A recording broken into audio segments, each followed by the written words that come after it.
All right, cool. So I've hit record. I think this is uh, let's dive into this here. Let's really just explore this. Um, I like how let's take this time to just settle into here. Um, Keep breathing in. Sorry, keep breathing in. Feet flat on the floor. Let's stay ourselves in there. Just take three deep cleansing breaths to just ground ourselves into this conversation.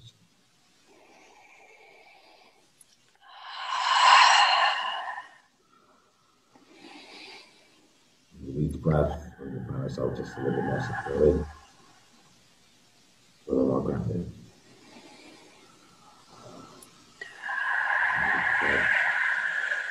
Straight from the bottom of the soles of your feet into the depths of your belly.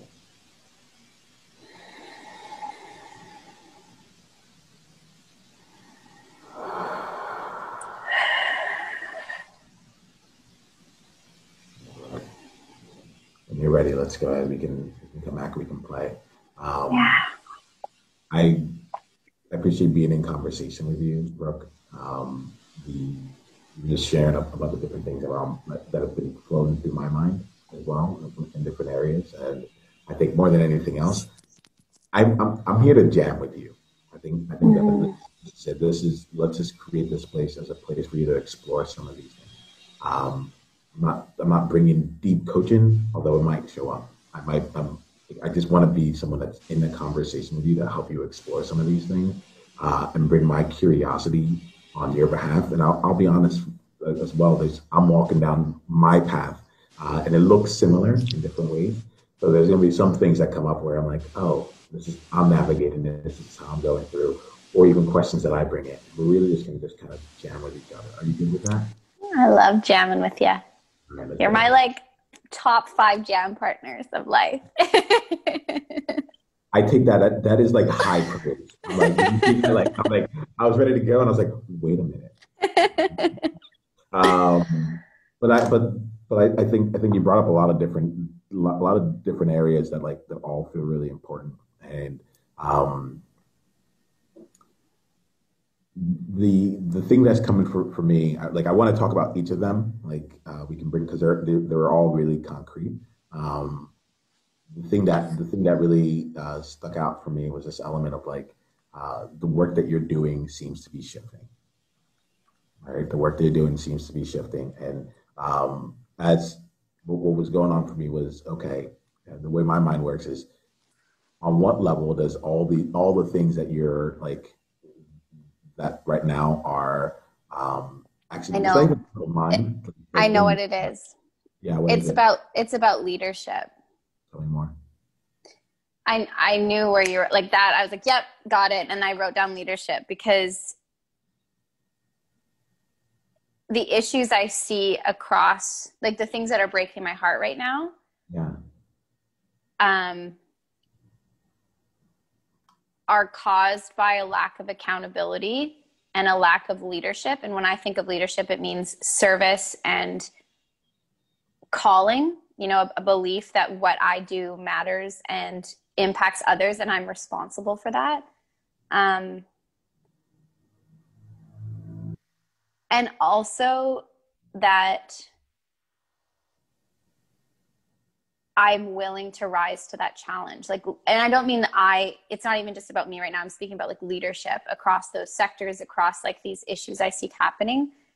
The key lack that is the same across all, or possible lack that right now, because I'm upset, I'm seeing is a lack of leadership, which I'll repeat again so I get a kind of better idea of maybe what I think leadership is. It's I'm seeing a lack of courage and bravery around speaking up. I think about people that are whistleblowers. To me, that's one of the best examples of leadership that someone can do, to be willing to put themselves on the line for something that they believe in that wasn't told to them to believe in. I think leadership can sometimes fakely look like, oh, I followed, or look like they're authentically expressing service, but what people in leadership roles can often be doing is just following what they've been told to continue to propagate to the rest of us. So, the mask thing is related to that. Like, I feel, okay, so these places I go and I'm told to wear a mask, the person who's telling me that maybe hasn't had the time to think about or learn about, like, do they actually believe in the message that they're telling? Because we're just hearing it from up here, right? And that's not me saying we shouldn't wear masks. It's me going, that's really interesting that we're just willing to listen to something from up here. Whereas leaders of our own lives we would recognize our own sovereignty. So maybe there's that word is also across those things. Like, if we as humans stepped greater into our sovereignty, and this is, it's mirroring my own journey now, as I'm saying, obviously, if we could step more deeply into our sovereignty, then we would be leaders of our own lives. And so many of the things that we allow government to do to us, or we allow the powers that be to dictate for us, we just wouldn't stand for them. Like, we just would be like, no, if I send my kid to public education, like, and you're going to feed them, like, do not feed them 100 milligrams of sugar before they even eat anything of nutritious value, right? Like, we'd just be like, hell no, I don't put up with that.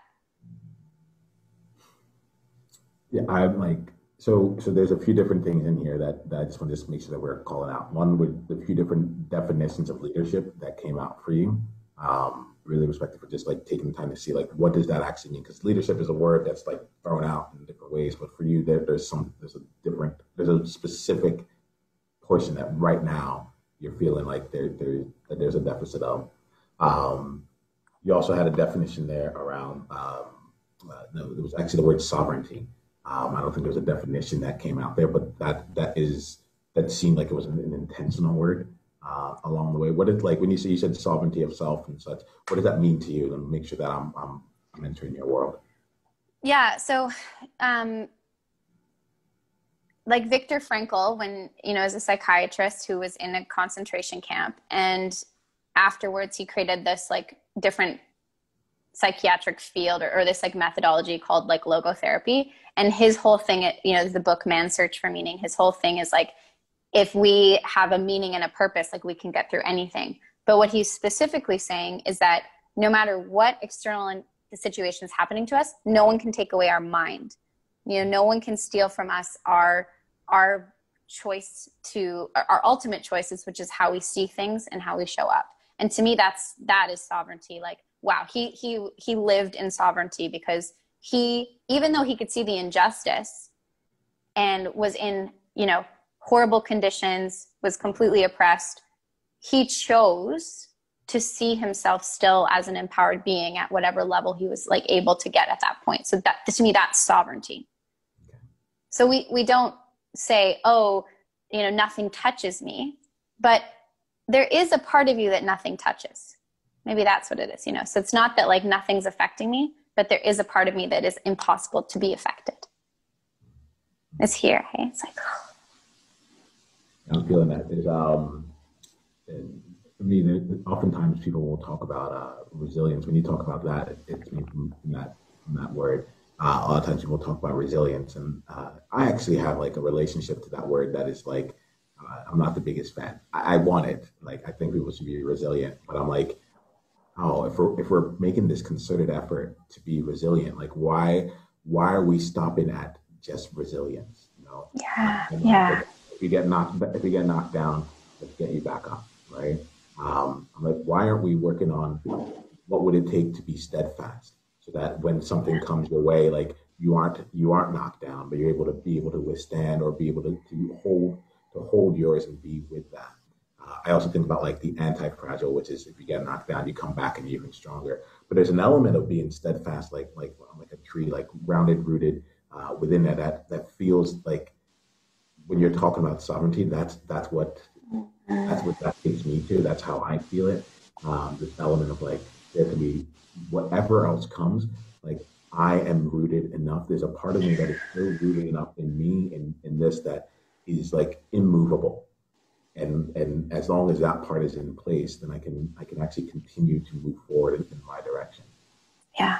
There's anything from when I say that. Well, I mean, beautiful. I'm thinking about that Maya Angelou quote, where it's part of one of her poems, where she says, "I come as one, but I stand as 10,000." That was kind of that tree thing, you know, like maybe I'm just a part of the tree right now, but actually I have this whole root network and system, and I'm part of this lineage of millions of years of my treeness. But then the other piece, so that's like one thing. But then the other thing I was thinking is like, oh my God, what if we took a minute to imagine a world where everyone was in touch with that part of themselves? Like, wow. Okay. So that part that's like, I know I'm good.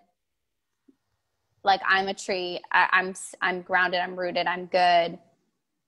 Wow. Just imagine what the world would be like. The first thing that I'm coming now is like, we wouldn't really have war, because the politicians who like write war legislation wouldn't like jockey, like they wouldn't be on Twitter like pissing each other off to the point that they would get to war. Like just like war wouldn't happen, because you wouldn't need to like battle with anyone else to know you were good. You wouldn't, you know, that idea like a dick measuring contest, there wouldn't be any. Keep going. Like there's an element of this. No, I'm so with you. You said the magic word, and I was like, oh, that's what this conversation is. Like, it's about being in the space of imagining once again. It's about being in the space of like, I've been doing more work to see more about like what is futuring. What is that actually? Like in conversations with me, I'm typically not trying to solve anyone's problems. The world that I look at, the world that I imagine on a regular basis, is a world where there's no longer any problems left to solve. Like that's where my mind goes. And so there's when you said that word imagine, I'm like, I think that like that feels like it. That feels like the place to start with here. And to actually like not just say like imagine for a minute and then be done. It's like, no, let's Wow. let's actually take that in, because otherwise, and this is important for me, like I know for me, I am dedicated now to like this like uh, I've been dedicated to life-changing conversations, and now like my new like standard is like practicing world-changing conversations. Like I can't have Oh, yeah, it's a wow. big thing right That's now. powerful. Like I can't have a world-changing conversation if we're just carrying forward the past. And so there's something really important around this, as you're saying, as we say imagine, right? Like it needs to start from the imagination. There's a lot of Yeah. problems that we have right now. I think that like going back to like purpose and that part that's like immovable, it's like where are we actually heading? How can we and what does that actually look like? And how do we build that out there? So I really love that element. Can we play? Well, first I'd love to see Yeah. like what your reaction is. Not even your reaction, but I'd love to like extend Yeah. this with I you and then go through that. It's so profound. It's like a huge paradigm shift to me to think about not just imagining it for a couple of minutes, but like going, no, like actually stay there and like be in that place. You know, I thought it was radical to think of like, oh, let's imagine it for a second, but that's so radical. Like, what if we were always in, and I think that that's possible because time is not linear. So if we believed, if enough people walked through the world holding the vision of what we know is possible, and we know is possible because, you know, it's where we've come from, or, you know, there's a part of us that just like innately knows it, then it would just be that way. There wouldn't actually have to be much efforting, you know, to create it. I hope that's making a little bit of sense, but I love that idea of like being just staying in the imagination, because that's really all we're doing anyway. Right now, we are living someone else's imagined world. Yes. We're living many people's imagined world, and I think that that's something that became apparent to me. Actually, when I went to the Olympics, I had a chance to go to the Olympics in 2016, and when I got there, I came there and I was wearing like my USA shirt. And all of a sudden, it didn't matter what I looked like, where I was from, like if they knew me or not. If someone else was wearing a USA shirt and they saw me, they're like USA, you know, and like all of a sudden we were part of something that just was huge, and there was actually no connection.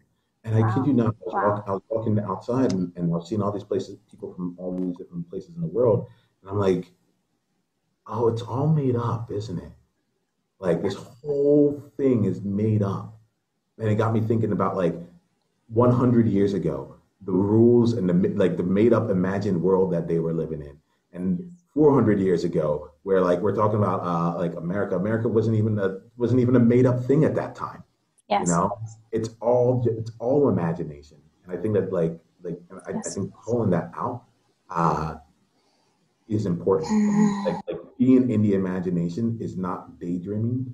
It's in holding that. I mean, to me, I feel like our job is to take the thing that we're imagining and live it day in, day out Mm. as much as we can so that we are modeling that future in Yes. every single moment that we breathe.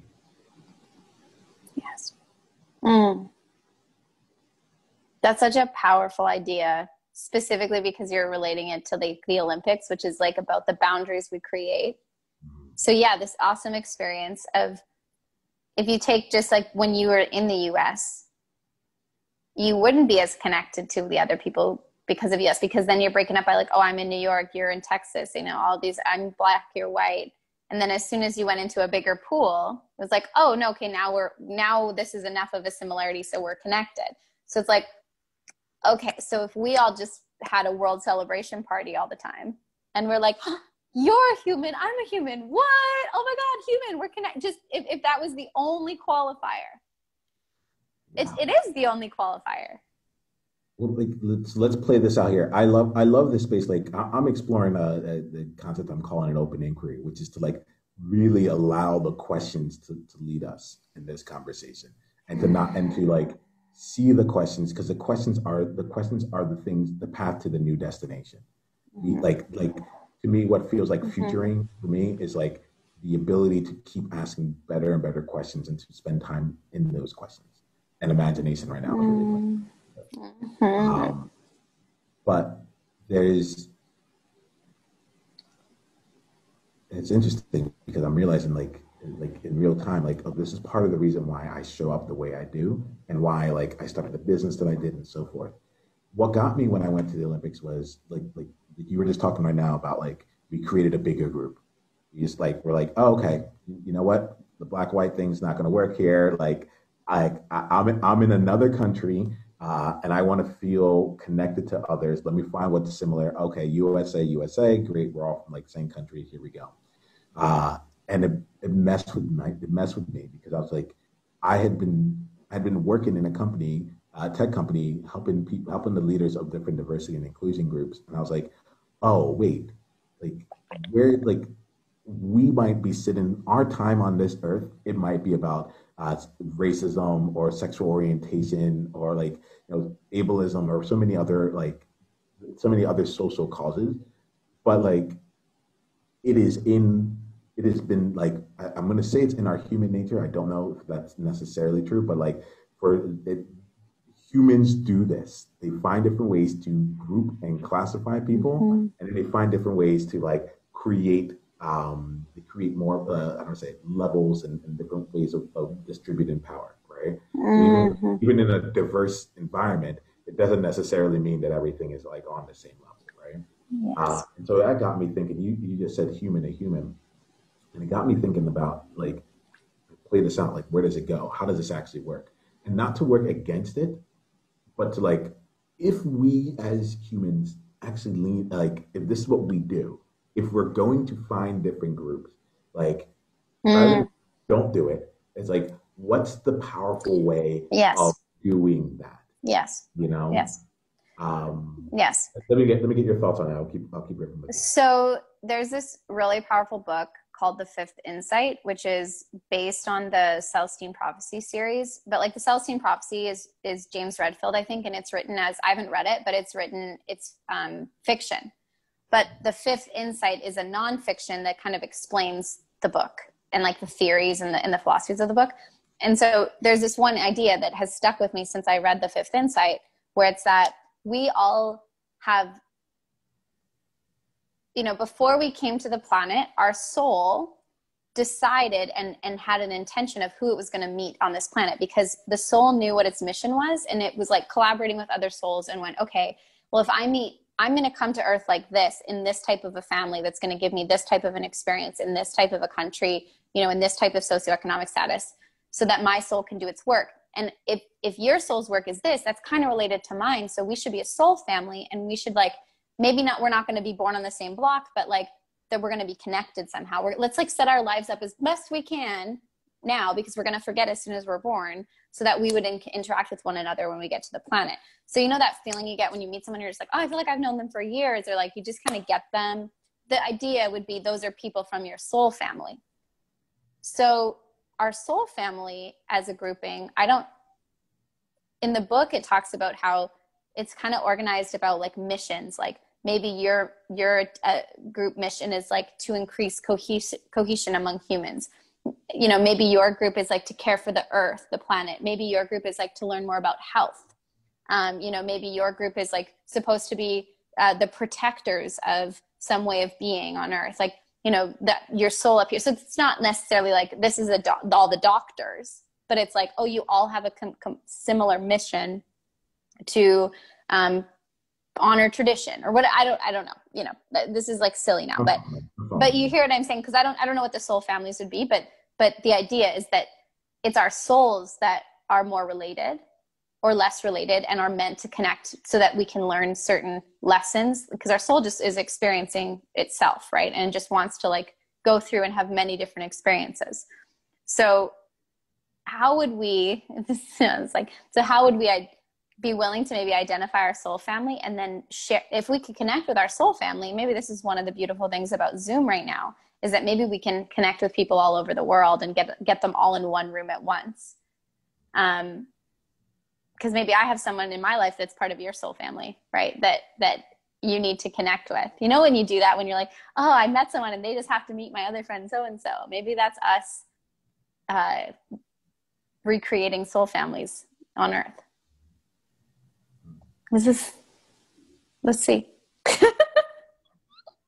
So let's stay with this. I one of the things I love about this space is like we can hold everything at as a potentiality, right? If we're in a space of possibility and imagining, then like let's stay in that space. And this is okay. Yeah. So there's an element here that plays out for me where I'm like, oh, that's interesting. Like, so if we were looking at the place that feels. So firstly, there's an element of like the souls in the soul family that like I've been exploring myself with spirituality. Like I do think when it comes to purpose and such, like really tapping into my like what my soul is here on this earth to do is important. The two things, the things that come up here is like right now I know like my soul's purpose is to champion the leaders who are shaping the next era of humanity. And like literally, like my soul I got woken up to that 2 months before coronavirus hit the world. And it was just like, oh, I thought I had time to get ready for this. Apparently you meant like now is it like there's an opportunity for there's an inflection point, an opportunity for a shift in humanity. Apparently we mean now, right? And so there's been this element of like, okay, firstly, like tapping into what is soul's purpose. That element of soul family as well. I like that's been really interesting to me to play out. Yeah, go ahead. Well, yeah, because if you know that you have this, if you're in touch with the fact that your soul is communicating a purpose to you, it doesn't make sense that you wouldn't have support, right? You like none of us, nothing in the physical world is created by ourselves. Right? Even when I made this coffee in the morning, someone else planted the beans, someone harvested the beans, someone roasted the beans, someone set up the machine to pull the water from the planet, you know, like, so it doesn't make sense that our souls wouldn't also need certain other souls with certain other gifts in order to enact its purpose. So I just imagine like, oh, what a like sigh of relief that we can kind of all shed that, okay, because I think sometimes when people identify a purpose for themselves, it can become really overwhelming. Because it's like, oh my God, so like, what am I going to do? How am I going to do it? Like, I need to take this class at school. I need to talk to these people. I need to do, you know, wow, it's going to be so much work. Can I pause real quickly? Do it. I'm you, but I can feel myself leaving, right? The places where I leave is when it gets to like some people, right? Yeah, I know. You're so right. So I love it.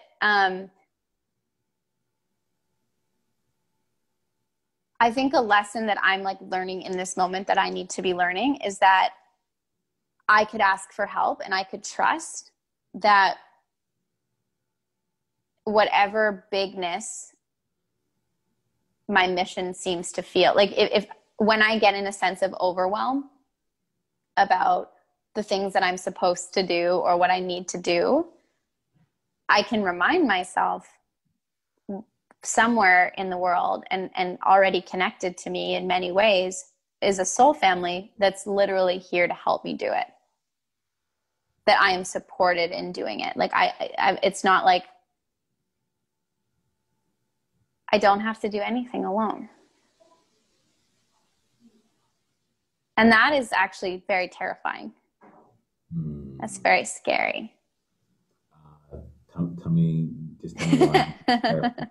Yeah. It's so terrifying. It makes me laugh. Go ahead. Yeah. It's like, shit. So I'd have to like be connected to people and they'd have to like know me and I'd have to like. All right. Yeah. So like, this is where I'm like, let's slow that roll down a little bit here. I feel like you took this element of like I'm connected, like on the soul level before I even came onto this earth. I set like agreements with Oh. people and we were good. And you got to a place where you're like, it makes me feel good that like I'm supported, and knowing that they're out there. And then you're like, wait, but now I have to go do all this other. I'm like, you just took away all that. Like, I'm like the whole point here, like, because it's actually really, you bring this up here. What's going on for you? What's going on for you? I'm hearing and I'm seeing things. I'm just like curious about that tentativeness that I'm experiencing. Like, I'm just curious about that. Like, what's going on with that tentativeness? What is that trying to say to me? Like, why? Yeah, that's just a curious. I think it's unfamiliar in this plane because what you said is right. It's not unfamiliar energetically. It's not unfamiliar to my soul, but in my human experience, it's unfamiliar not because it hasn't happened, but because I don't really sink into it. And just for us right now, if you're going to just sink into it a little, like just like 0.001% more right now, you just like take that time right now. Yeah. I would just be filled with appreciation and gratitude for everything, everyone on my path, and like appreciate that I have been really deeply connected and appreciate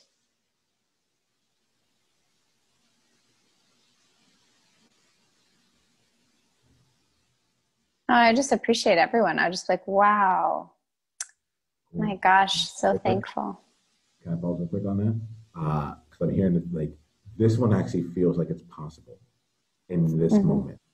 You like to take some time real quick to just like get into a place of appreciation, because I would love, like, if it is about sinking, I can be with you in that when we're both more sunk into it, and then we'll continue a conversation from there. Yeah, I feel so. You don't have to say it loud. I don't know if you need to say it out loud. It's more about the practice.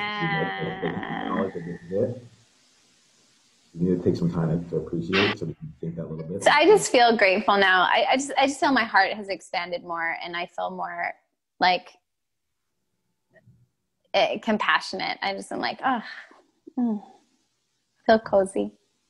Yeah. Yeah, for me, it's like it's deliberate to when we do this here. Just I'm in an act of like just practicing, right? Going back to this element of like, if we're living in an imagined world, which we are. And we're choosing to go and imagine new possibilities, new futures. I talk about futures distinct from the past, right? It's like we can either work our way towards it or we can be that now. Yes. And so like that's like, and to be in it now, like whatever capacity we have, maybe it's 0.0001% more that, but I would rather be 0.0001% more that in this moment than to spend another 3 months before that 0.0001 shows up, right? And so like that's the element, like the practice that feels that's why I pause there, because Mm, it does feel like, okay, let's tap into that. I was actually thinking mm, about you the other day. I was thinking about souls because I like when I get lost in my mission, when I start doubting myself. I told you I've been building a lot of infrastructure recently. I've been spending in my mind. I'm like I've been so far away from things. I'm not showing up. I'm not being with people. mm. And then like I come on. I'm like, oh wait, Brooke and I had an amazing conversation that was like put on YouTube and like really got into like deep real stuff around what was meaningful and important there. I haven't. That's not actually the case. But when I spiral, I like to just Mm. I think about like, okay, what's like who's in my world, and I try and tap back into my soul. Can I share two things that come up with me? I didn't Mhm. expect to be talking about this, so I'm really happy to just like explore more around. I The love two it. things that you came to my mind specifically 2 days ago, so around the element of like people who have come into my life for a specific reason. I'm like you and I got introduced several months ago, a year ago maybe, and it really could have been. I've been introduced to a number of different people that where it could have just been like, okay, great, like someone put the connection in, we're good, we're moving on. But for some reason, we've just continued to go down the journey with each other, and like when the time came to like step up into a new level of leadership, we both were like, oh, okay, this is it. This is like we're making that path and we're continuing on that. Yeah. Yeah. So like, there's an element here that like I'm going to invite you to look to me in any ways that I can support as one of the people who Mm. maybe we made an agreement beforehand, but like I can also be with you here on to support you, and I'm down for that Yeah. support. I want to make sure that you know that I'm going to be there. Mm. I do know that. That's beautiful. Thank you. Sorry, go ahead. You don't have to apologize. We're good.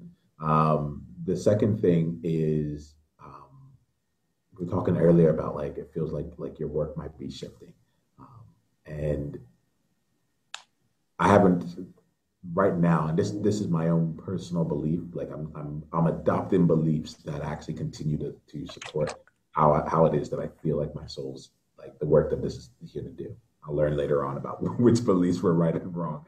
But right now, like the main thing is to actually just continue to stay in service. Um, and one of the things that's played out for me is I talk about my soul's purpose because right now that feels concrete and clear. But I am also the belief that there are like multiple purposes. There are multiple windows for your soul to accomplish various purposes. They're like exit ramps, and they'll take you for a bit, and then maybe you get back on the highway, and you're just like, okay, now I'm on the highway again, and okay, now the purpose is coming to life, or so on and so forth. So I know, and I said it like right now, my purpose is to champion the leaders who are shaping the next era of humanity. In 3 years, it might be something different. I'm not tied to like I'm not tied to having this have to be my lifelong mission. What I do know is that right now I am being called to show up. And I don't feel it's just Niyama the person. I feel like my soul is like, you are here on this earth to help usher in this new way of humanity. So like show up wherever that is. Take it further to connect it to this other wisdom you had, which was that if instead of if we're living in this imagined world, what matters is to be the thing. We're just being the thing. So actually, the first, say that purpose again that you're living right now. I champion the leaders who are shaping the next era of humanity. So if your purpose was be champion, that was it. If Niyama equals champion, then you would never have to go, and this is for myself too, you'd never have to go through the transition into a new purpose. It's actually not new purpose, because it's not the outcome that is your purpose. I think that that's part of our narrative collectively and in the personal development sphere, that your purpose is like, my purpose is to build a hospital. My purpose is, to champion leaders into the, we get really good on like, this is the outcome I'll know that I've achieved. But like you said earlier, we're actually being the thing. So if we took that into purpose, if that was the case, then like when you say that, the thing that really shines more than anything else is that like my purpose is to create space, plain and Wow. simple. And like I am, and it's different, uh, it's different from holding space. It's different from taking space. Like I create space. There was a time earlier here we were talking about the infrastructure, and you had said something that floored me. It took my breath away. I was seated, so I didn't actually land on the floor. But you had said there was like you're noticing the way that I'm showing up about it, and it's getting you to think about things or approach things differently. That to me really hit. The reason that it hit was because I'm like, that's me in my space creation mode, where Yes. it's like, oh, this too is also possible for us. This too is also possible for us. Like that's one of the ways that I create space. And so that is, if I was going to boil it down to just like Yes. one thing, that no matter what happens, I am constantly creating space. Mm.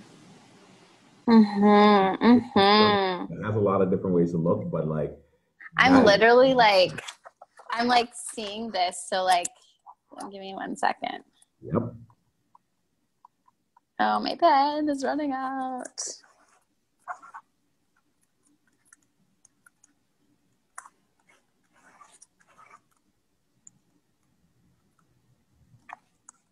So if this, I don't know if you'll be able to see it. So here is create space is his purpose. And then Mm, one of the ways he does it is he hosts videos, hosts conversations. He asks questions, right? We could put you use a bunch of different strategies.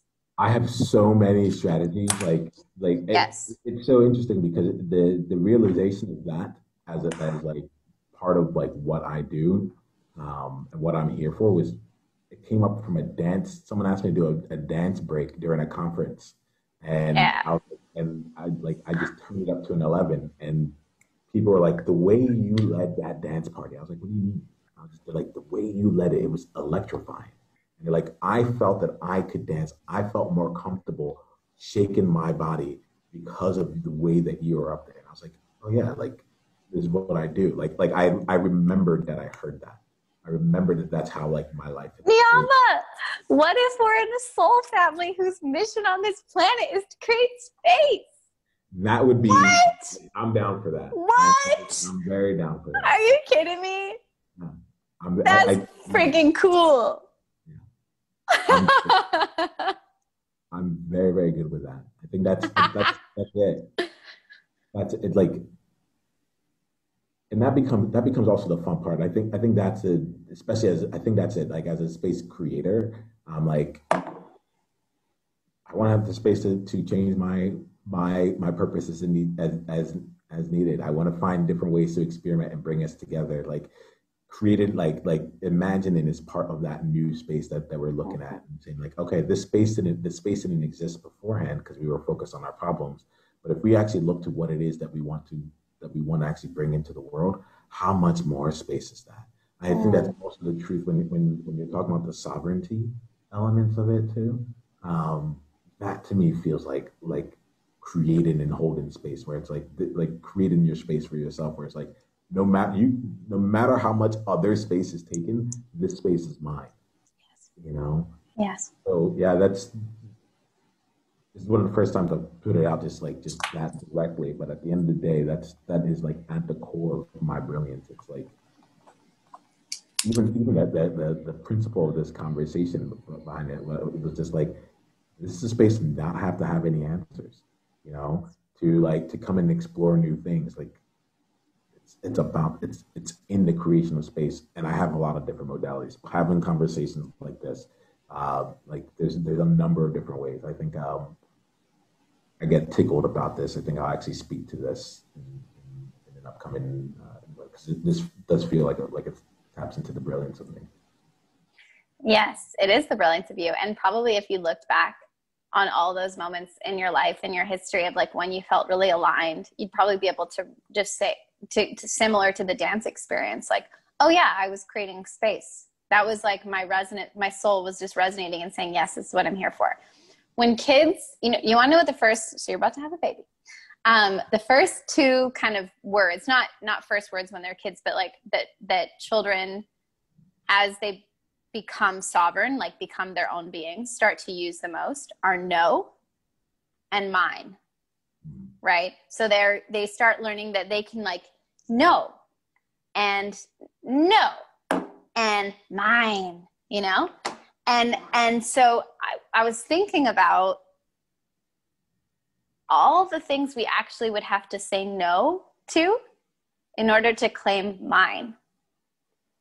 And we'd have to say no. And in the past, I've thought about it as like, oh, I'd have to say no to like sleeping in. I'd have to say no to that junk food so that I can have, you know, the healthy body that I want. But it's like, oh, I might have to say no to the system because my soul, what's mine to create in the world, doesn't fit into the system, right? And that's what I think we're seeing collectively. A lot of people are starting to say no to things that we've taken for granted in the system. So we're reclaiming that inner 2-year-old who very easily, without stress, without fear of judgment, learned that they could say no and could say mine.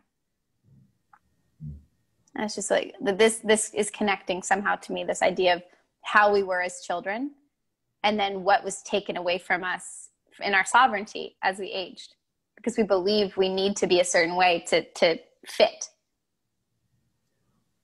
There's an element I like to say is like, I'm no longer childish, but I strive to be childlike.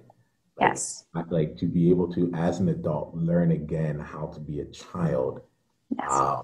so that I can take the elements of that really that would really serve not just no, but like the repeated no, or this like or the willingness to ask and ask and ask and ask and ask and ask and ask and ask and to just be completely like it's just completely with that, to be able to do that as an adult. I'm like, deep, like how powerful would it be to be able to access that?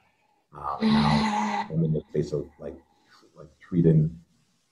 I mean, it's the element of if there's a rhetorical question, answer it. The answer for me here is that the answer is probably the question is probably not how powerful would it be. I know it would be powerful. Like 12 is that an answer to that? That's not the question. But the thing that comes to me is, yeah, I'm imagining myself and what the world would look like if I and those around me were in a space where we can ask for exactly what we wanted. We were able to claim what is ours, and I think that's like the mine element to me comes to claiming, and that is an important word. I have a distinction around that myself, different than like attracting and receiving and getting. Like claiming is a big, Yeah. like I'm like claiming each other to be in each other's like sort of family, like claiming to be like regardless of what we had done up here, like I'm here for you. Like that is a very different element than like sitting back and saying like hopefully that like the invitation will come. Yes. There's something around that element of like as children we knew how to do it. We said it was mine, and we claimed it. I think that still even ties to the future element. Like this is what I like. This is what I see. I'm going to say no to your system because, and then this is the part that also comes in where it's like, at least for me, it's not what are you going to replace it in, but like what is it to me? From hearing this, like it's like what's the no that we're saying? What's the thing that we're saying no to, so we can say yes to what it is that we really want? Yes. And that part really is important to me. That part is really important to see like there's so many different problems that we can take on. What are we trying to say yes to, such that like most of the time I do it like 2 to 3 of those problems just like fall off. Like it's just like that's actually irrelevant in the creation of what it is that's actually ours. What that really be ours. Mm-hmm. Yeah, I think it's a lot easier to be in no, because it's a natural part of our development. We have to start by saying no in order to be able to define and understand what the mine is. I really think that's true. Because keep going. I have a question on this, but keep going. So Don't react to me. Yeah, as people start to see what they don't want before they have a vision of what they want. And I guess I'm doing the people thing, but I do have a personal example that's like, that is in my head. I wanted to do the MBA program. I wanted to go into business, which I ended up doing anyway, but I went into this MBA, and then there was so much no for me there. Like, I would be sitting in class and I'd be like, why the fuck are we talking about this? This isn't real. This is fucking bullshit. And I would just be so uncomfortable. And it was just such a no, like vibrating in my body, like, no, no, no. But it took a while to get to, okay, so what instead? So I stayed in that no. I knew it was a no, like in every five. And I think this happens in relationships too, right? People have to have, well, I do want to say people, but I get it. I do this, like, I also am conscious that I'm not trying to other it, but I think because I work with people so much and I see this. I'm with you. Like, you know what I mean? Like, I've observed this phenomenon. If you're making a conscious choice about it, then let's go it out. Like, yeah. So my observation about the world, which I will claim, anything I see in the world is really just my experience. So take that as the summary, and then I'll speak otherly, but I know that it's, people get into a relationship and then it doesn't work. So they find out that that's a no. That person has a quality that's a no for me. This thing about that type of relationship is a no for me. But it's only through a few of those no's that our new definition of desire comes about. Right? So I think about people who grow up in alcohol, like with alcoholic parents. They don't know when they're a kid that they want to live in a healthy, safe home, but they experience so much shit that then they go, if they evolve and have other, people come around and show them other possibilities, they go, no, I'm not okay with that. And then they go, I'm not going to drink when I have children. Or they go, they make new yeses. They claim new things for themselves. I claim a healthy home. I claim healthy relationships. I claim positivity, whatever that becomes. Right. But I can't think of something that I've claimed for myself that I don't know the opposite of, or I don't have an experience of something that I had to say no to, but I can't imagine the no about. Does that make sense? I hear what you're saying. Yeah. I want to be wrong. Give me the counter example. Let's see here. So I think that there's two things. I get curious right now, and I don't know the answer, and I like the fact I don't know it. I get curious about like whether that's just like, if that's an opportunity and a muscle that we get a chance to build, right?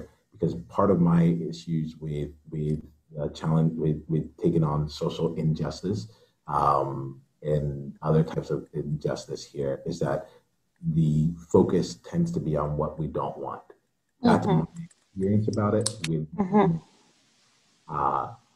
The conversations that light me up, the things that get me out of bed, moving when I know, like, what is it that we do want, and how are the things that what we do want? What are some of the things that are impeding that? What are some of the barriers towards what it is that right? Like, this is. I told you earlier, I felt like I was behind on conversations, and I was like, am I really showing up? There was a really like a national conversation taking place around defund the police, and I felt like for me there was an element of like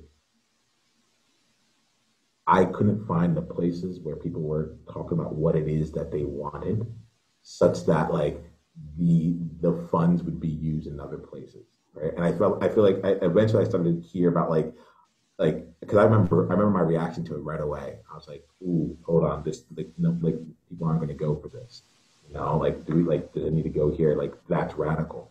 And then when people started sharing like some like radical new imaginations as to like what the world could look like, what their country could look like, and like a new role for police and such, I was like, oh, I'm so down for that. Like that, it's an aspect of could we imagine what it is that we actually wanted?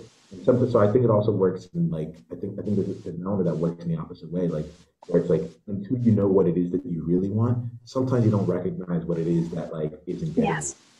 you Yes. know? That's That's what like, beautiful. Yeah, that's beautiful. And as you were saying that, I'm like, oh, I know the counterexample. Like you just brought it up for me in that one. And then also, Obama and Trump's elections, both were based on where we're going, right? So we have the Hope campaign from Obama, and then we had Make America Great from Trump. And the reason why I believe that Trump will get reelected is because his opposition, instead of saying, this is where we're going, is saying you don't want Trump. So is giving a no. And it's really hard. And, we can observe as masses and collectives that we don't really get behind no's, as it's not as exciting to get behind it. We get behind no's because we go defund the police and but it doesn't get us. We're not as active about our no's, maybe. yeah, the absence of something is not actually having it, right? The absence of something does not actually get us what it is that we're looking for. Yes. I think that's one of the big things for me in terms of looking at, like we were talking earlier about leadership and where does leadership like sit. Accountability is big for me. Uh, like there's in a lot of different ways I don't trust leaders as until I see how they show up when it comes to accountability. Yeah. Uh, that's one of the things that's like if you want the privilege of leading me, I'm good to be led myself. If you want the privilege of leading me, I want to know how you are showing up, especially when it when the confrontation comes, especially when it feels like we fall out of alignment or out of agreement or out of integrity. Like how do you show up from that perspective? Yes. Yes. That's Yes. there. I think that is to me that it's part of the reason why I'm experimenting with different ways of bringing us together and keeping our mind on possibility, keeping our mind on like who are we Yes. being? I mean, what do we really stand for? What is that purpose? And then bringing it into today's world because it's like there's just something about that like what we stand for, what is it that is going to be the compass that we use to help us make all of our decisions. We are in a very uncertain time. Like, got it. I don't know when life has been certain, but like, we got it. You know? And the things for me around that is like when you reach deep uncertainty, and I'm going to say the second person you, but I'll use it for myself. What I found out from this year is like if you don't know what the answer, like if you can't have certainty, right, then the ability to know, like this is where the sovereignty becomes so important to me, where it's like to know what your direction is, to not be directionless. Wherever your destination will be, as long as you're aligned with the direction, you'll get there or beyond. Your ability to be collaborative, to be with others, the amount in an uncertain world, things change so quickly that if you're trying, this is why I specifically create events that don't have people bringing in answers because I'm like, you don't know, like you don't know, I don't know. All I know is you don't know. That's right. And so, but the idea of like, but we can figure this out. Like we can see what might be working, what has been working. When did that stop working? It was working yesterday, but it wasn't working today. It was working this morning, but it didn't work this afternoon. What were the conditions around that? Like that element of us being able to collaborate and be with each other from that perspective, I think like that also plays out tremendously in an uncertain. Yeah, that's your the amalgamation of your modality, which is to create space. And when I hear that, I hear again that connection to sovereignty, because it's like in expertise culture, I go to somebody to give me knowledge or give me a solution, which is very disempowering and is very not spacious, right? Because I've gone there because they know something. But if both people or all people are showing up in curiosity and this like, okay, what might we want to create together, or what could be possible? Wow, how much more empowering for all of us. that's the modality that you're building around. That is the mission, is the purpose itself, is the being, is the creating space. Yeah. And like that's for me, that's really it. It's like everything that someone's about, I'm like, I should be experiencing it now. And Yes. like how like on Yes. like 0.0001% level, like what is so we're in alignment with that in this moment. I'm a champion. Full stop. Right. I also champion the leaders. Story of a champion. Ah. Dun, dun, dun, dun, dun, dun. So there's like this element that comes through where I'm like, what does that look like in this conversation? What does that look like when like two people who feel like who recognize that there's a connection that is continuing them along the various journeys can be in a conversation with one another, and know like it's like and then be able to say like I'm like, hey, do you mind if I record this here? And you're like, absolutely, let's go. Like, and it's interesting to me because I'm like, I don't need to have the answers. I don't need to come out and say, this is how we're doing it. This is what it looks Yes. like. Let's pull out this takeaway. Don't forget to think about this, so on and so forth. Oh, Like, wow.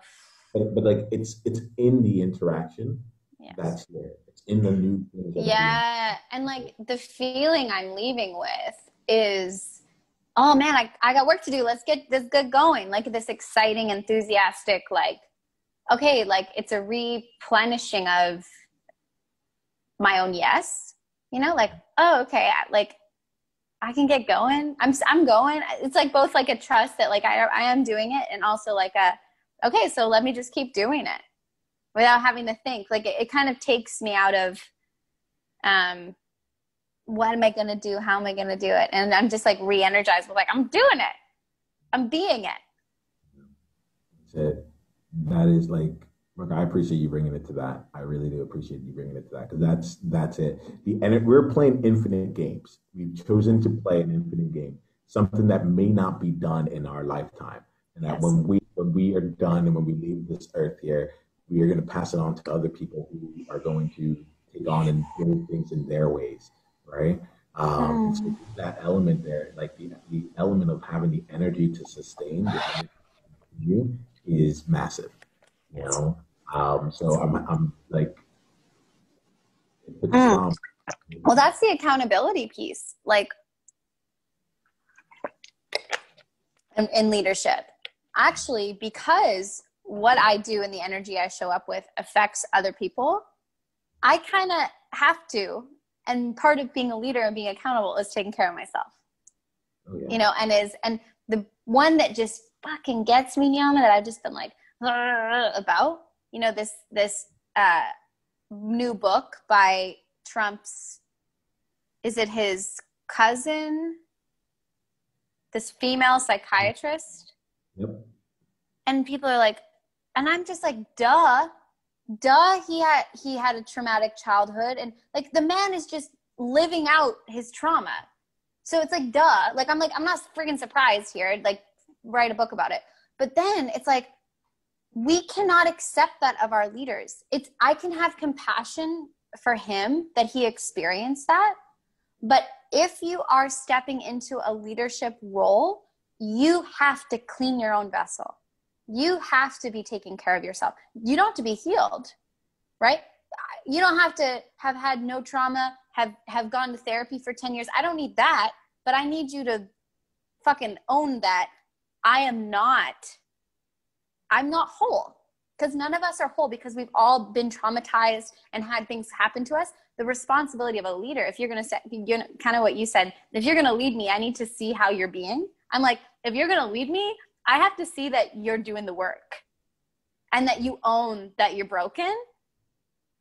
That's, to me, like, that's what's driving me crazy about this. I'm like, I'm totally okay with him having gone through pain. I'm not okay with him not growing through pain if he's going to be in a leadership role. And that's goes for all leaders. This one gets me friggin' fired up. That's it. Like, and I'm gonna also go with this here. I'm gonna give like as we wrap up this conversation. I think like there's an element here of stay fired up, you know, and also go to the replenished energy. I like the fired up sounds really cool. I'm like, oh yeah, hell yeah, let's go. But I also I'm like, I need you to also stay in the game. We talked this whole thing of like to start out here, Yes. and burnout just like shows up, right? You are creating something. You're creating a vision of the world that the world hasn't necessarily seen, right? Yes. That the world may not actually necessarily believe is possible, right? Yes. You know it's possible, but they may not know. Yes. And Yes. so, like, okay, how do we make sure that as you're going through, you're burning that good, clean energy? Mm-hmm. Mm-hmm. Mm-hmm. That good, clean energy. Oh, I love that. That's And good. yeah. So how do we go through that good, clean energy? So I want to like the energy that the place you're coming from, we were feeling replenished, the place we were looking at, and you're looking at the possibilities, and that was open up, Mm-hmm. going back to where the space actually is, right? Absolutely. That Yes. level of graciousness. Yes. Yes. It's a We good were discipline. absolutely. We were going back and forth with a couple different books that came up. There's one book that I didn't mention that I think that you're going to see. It's actually influenced me tremendously. It's called "Community: The Structure of Belonging" by Peter Oh. Senge. Oh, I Um, know Peter. I know his work, but I haven't read that yet. that Cool. book, that book, that book has been what I've been like. It takes the work that I do with individuals in a one-on-one setting around power and around like owning themselves and brings it into a community environment. How do we collectively do this? If I work with people individually to say, what's your vision? It's about like, how do we bring a collective of people together? And honestly, it's what has been one of the biggest drivers of what I do. It's about like questions are more powerful than answers. Questions, small groups, Beautiful. so on and so forth. So you'll see that work come out through some of the things that I do. Oh, I'm excited for that. Keep Yeah, doing it from that replenished we're talking energy. about today, that fit in there. Like the whole model the world that Awesome. you need. That's where it comes from. Yes. I'm gonna see this. Beautiful. My friend. Thank you. I love to like create some transition time for us. So I'm gonna just end this here and just like we can have like a minute. I'll talk to you for a second. All right. Hey, Oniyama here. Hit the subscribe button if you haven't yet, and then go ahead and leave one of your insights from today's video in the comments below. If you're looking to take this deeper, you can go and watch another video, or you can go to niyama.com/tribe to get exclusive invitation to our tribe member only events. I'll see you soon.